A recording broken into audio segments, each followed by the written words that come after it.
Student, we discuss it properties of whole numbers.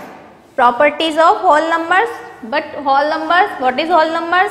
जो counting होती है हमारी 1, 2, 3, 4, 5, 6 ओके एंड सो ऑन, इसमें जब जीरो को इंक्लूड किया जाता है सो जो नंबर्स का ग्रुप हमें फाइंड होता है वो कहलाता है होल नंबर्स.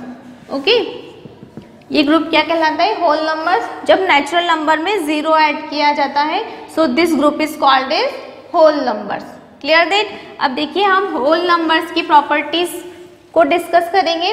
होल नंबर्स में 4 ऑपरेशंस हम करते हैं: addition, subtraction, multiplication and division. Okay, इन चारों ऑपरेशंस में क्या क्या प्रॉपर्टीज होती है होल नंबर के लिए उनको डिस्कस कर रहे हैं. सो फर्स्ट प्रॉपर्टी है क्लोजर प्रॉपर्टी.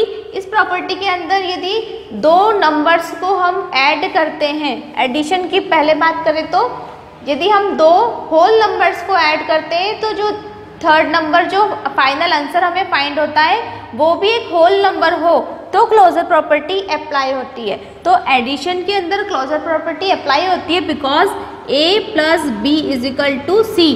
जो a एक होल नंबर है, b भी एक होल नंबर है. ठीक है, जब इनको ऐड किया जाता है तो जो नंबर हमें फाइंड होता है 2 + 3 इज इक्वल टू 5, ये भी एक होल नंबर होती है.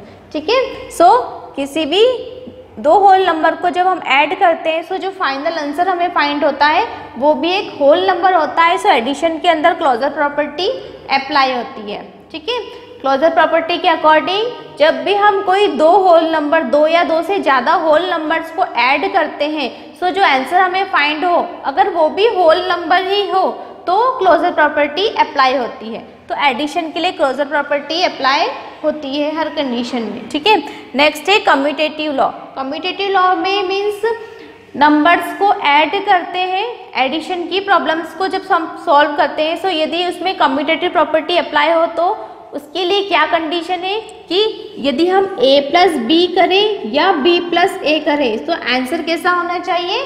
सेम होना चाहिए. मीन्स यदि हम 2 + 3 कर रहे हैं तो इक्वल में हमें 5 फाइंड हो रहा है. यदि हम 3 + 2 करें तो इक्वल में हमें क्या फाइंड होगा? 5 फाइंड होगा. सो कम्यूटेटिव प्रॉपर्टी के अकॉर्डिंग यदि हम नंबर्स का ऑर्डर चेंज करके ऐड करें सो कम्यूटेटिव प्रॉपर्टी अप्लाई होती है. सो एडिशन के लिए कम्यूटेटिव प्रॉपर्टी अप्लाई होती है.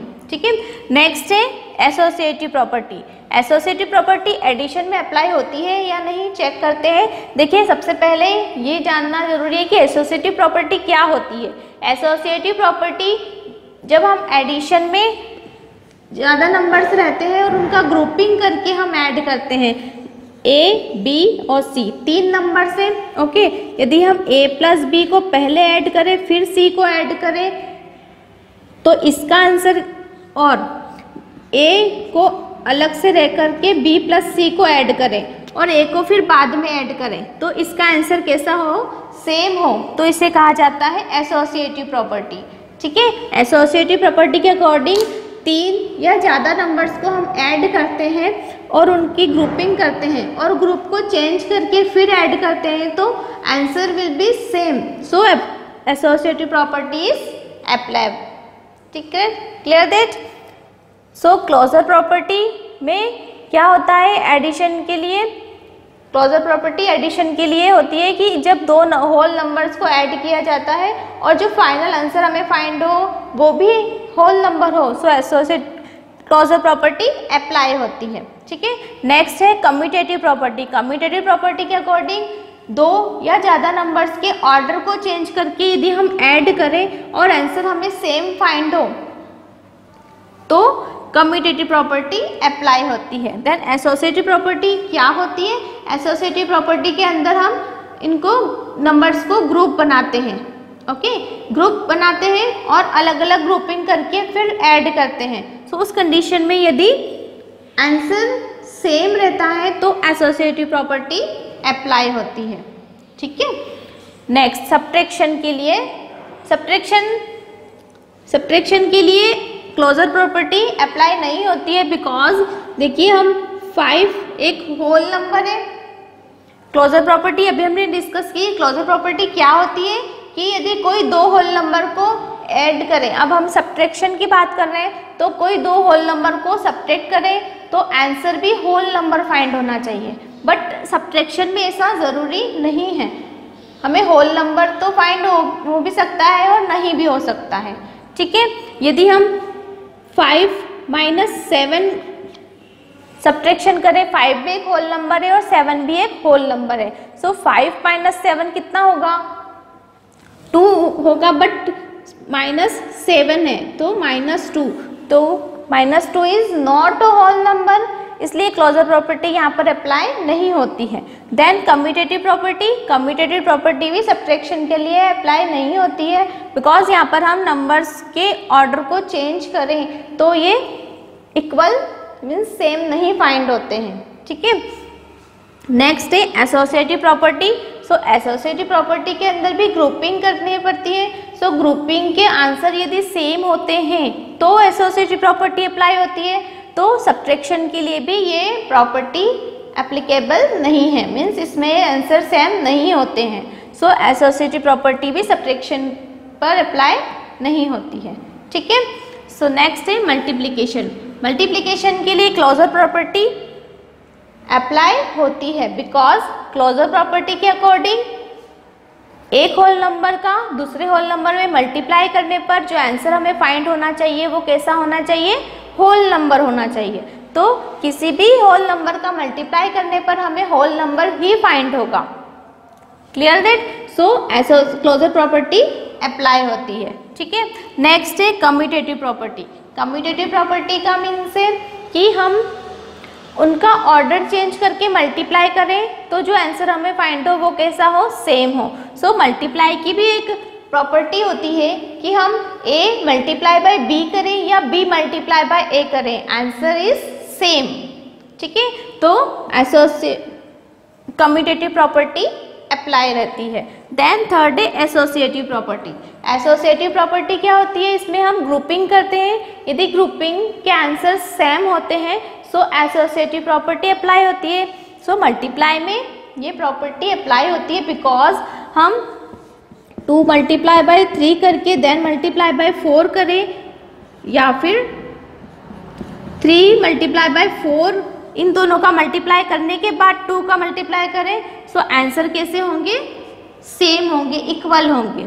ओके, 3 2 जा 6, 3 2 जा 6, 6 4 जा 24, इसी तरह 4 3 जा 12, 12 2 जा 24, that is equal. So associative properties apply होती है। और मल्टीप्लिकेशन की ये प्रॉपर्टी होती है कि किसी भी नंबर का 0 से मल्टीप्लाई करने पर आंसर 0 फाइंड होता है और किसी भी नंबर से 1 में मल्टीप्लाई करने पर आंसर वो खुद नंबर होता है। क्लियर दैट, जैसे 37 का मल्टीप्लाई 1 करने पर 37 का 1 से मल्टीप्लाई करने पर हमें आंसर क्या फाइंड होगा, 37 इटसेल्फ वो खुद नंबर फाइंड होगा। क्लियर दैट, सो मल्टीप्लिकेशन की प्रॉपर्टीज। देन डिवीजन, अब हम देखते हैं कि डिवीजन में क्लोजर प्रॉपर्टी अप्लाई होती है या नहीं। सो क्लोजर प्रॉपर्टी के अकॉर्डिंग 2 होल नंबर्स को डिवीजन करना है, सो 2 होल नंबर्स का यदि डिवाइड करें और जो थर्ड नंबर हमें जो आंसर फाइंड हो वो होल नंबर हो तो डिवीजन के लिए क्लोजर प्रॉपर्टी अप्लाइबल रहती है। बट डिवीजन के लिए ये ज़रूरी नहीं है कि हमें जो आंसर फाइंड हो वो होल नंबर ही हो। क्लियर दैट, सो डिवीजन के लिए क्लोजर प्रॉपर्टी अप्लाई नहीं रहती है। कम्यूटेटिव प्रॉपर्टी के अकॉर्डिंग ऑर्डर चेंज करते हैं, सो डिवीजन में ये प्रॉपर्टी अप्लाई नहीं होती है, बिकॉज a डिवाइडेड b कभी भी इक्वल नहीं होगा b डिवाइडेड a के। Clear that, next associative property में ग्रुपिंग करना होती है और फिर उनको सॉल्व करके जो आंसर हमें फाइंड हो वो इक्वल हो तो एसोसिएटिव प्रॉपर्टी अप्लाई होती है। सो डिवीजन के लिए ये प्रॉपर्टी भी एप्लीकेबल नहीं है, मीन्स अप्लाई नहीं होती है। ठीक है, और डिवीजन के लिए ये प्रॉपर्टी एप्लीकेबल है, मीन्स a का यदि 1 से डिवाइड करें सो आंसर क्या फाइंड होगा हमें, a मीन्स वो नंबर इटसेल्फ फाइंड होगा। किसी भी नंबर में 1 से मल्टीप्लाई करने पर वो आंसर खुद में फाइंड होता है इटसेल्फ। ठीक है, नेक्स्ट है a divided bye a means जिस नंबर में हम डिवाइड कर रहे हैं उसी नंबर से डिवाइड करें तो आंसर हमें क्या फाइंड होगा 1। जैसे कि 2 से यदि 2 में डिवाइड किया जाए तो आंसर कितना फाइंड होगा 1। ठीक है, next 0 divided by a means 0 upon a से 0 में डिवाइड करने पर मीन्स a कोई भी होल नंबर होगा, होल नंबर से 0 में डिवाइड करने पर आंसर क्या फाइंड होगा 0।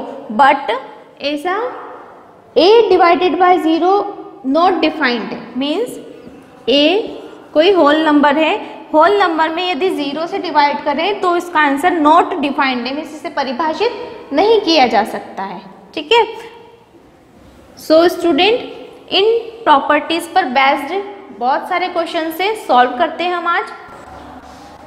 Student this question is if a is equal to 8, b is equal to 5 and c is equal to 2, A B C की वैल्यूज गिवन है, फाइंड द फॉलोइंग। ये दो स्टेटमेंट्स गिवन है, सो एबीसी की वैल्यूज पुट करने के बाद हमें इन स्टेटमेंट्स की वैल्यूज को फाइंड करना है। ठीक है, सो देखिए यहाँ पर हम सॉल्यूशन करते हैं। यहाँ पर हमें ए, बी और सी तीनों की वैल्यूज गिवन है, सो तीनों की वैल्यूज पुट कर देंगे इस स्टेटमेंट में, a multiply by b minus C. So a की वैल्यू है 8, b की वैल्यू है 5, c की वैल्यू है 2। 5 minus 2 is equal to 3 multiply by 8, 8 3 जा 24, that is answer. That is very simple. Okay, क्या करा हमने, वैल्यूज को पुट करके देन सॉल्व किया है। ठीक है, नेक्स्ट स्टेटमेंट है A B means a multiply by b minus a multiply by c। a की वैल्यू है 8 मल्टीप्लाई बाय b की वैल्यू है 5 माइनस a की वैल्यू 8 मल्टीप्लाई बाय c की वैल्यू है 2। 8 5 जा 40 माइनस 8 2 जा 60। Then solve it, 10 minus 6 is equal to 4, then 3 minus 1 is equal to 24, that is answer। Student देखिए दोनों आंसर कैसे हैं, सेम है। हमें इन दोनों स्टेटमेंट की वैल्यूज फाइंड करने के लिए कहा गया था, सो हमने ये फाइंड कर दिया है। ठीक है, अब आप इसे ध्यान से देखिए, a multiply by b minus C है। ठीक है, अब यदि हम इस स्टेटमेंट को सॉल्व करें, सो a का मल्टीप्लाई ब्रैकेट को सॉल्व करना है हमें। ठीक है, तो कैसे सॉल्व करते हैं ध्यान से सीखिएगा। a का मल्टीप्लाई पहले b में होगा, बिकॉज ये ब्रैकेट लग रहा है, सो ब्रैकेट लग रहा है मीन्स इस ब्रैकेट जब ओपन होगा सो फर्स्ट में जो लिखी रहती है वैल्यू उससे मल्टीप्लाई होगा। सो a का मल्टीप्लाई b से होगा, a multiply by b, then a का मल्टीप्लाई बाय फिर देन c से होगा। सो बीच में काय का साइन लग रहा है माइनस, यदि माइनस का साइन हो तो माइनस लगाएंगे, देन अदरवाइज प्लस हो तो प्लस, जो साइन यहाँ पर होगा वो साइन हम यहाँ पर यूज करेंगे। Then a multiply by c, so a multiply by c। देखिए हमने कौन सा स्टेटमेंट फाइंड किया है, यही वाला स्टेटमेंट फाइंड किया है। सो इसे जब हम इस तरह से मल्टीप्लाई करते हैं सो इसे कहा जाता है डिस्ट्रीब्यूटिंग लॉ। ओके, वितरण का नियम मीन्स जो नंबर से मल्टीप्लाई कर रहे हैं वो 1 बाय 1 सबसे, जो ब्रैकेट में जितने भी नंबर्स होंगे उन सबसे मल्टीप्लाई होगा। सो ये मल्टीप्लिकेशन की प्रॉपर्टी है, 6th प्रॉपर्टी है आपकी बुक में ये। सो इसे कहा जाता है distributing law, distributing property. Distributing property के अकॉर्डिंग इस तरह से क्वेश्चंस को डिस्ट्रीब्यूट करके सॉल्व किया जाता है। मीन्स a का मल्टीप्लाई b से भी हुआ, a का मल्टीप्लाई बाय c से भी हुआ। ठीक है, तो इसे कहा जाता है डिस्ट्रीब्यूटिंग प्रॉपर्टी। स्टूडेंट आपके चैप्टर नंबर 2 में बहुत सारी प्रॉपर्टीज़ हैं, हमने अभी शॉर्ट में डिस्कस कर ली है। आप अच्छे से इन्हें पढ़िए, इनके क्वेश्चंस को सॉल्व कीजिए, टेस्ट की अच्छे से तैयारी कीजिए। Okay, so thank you.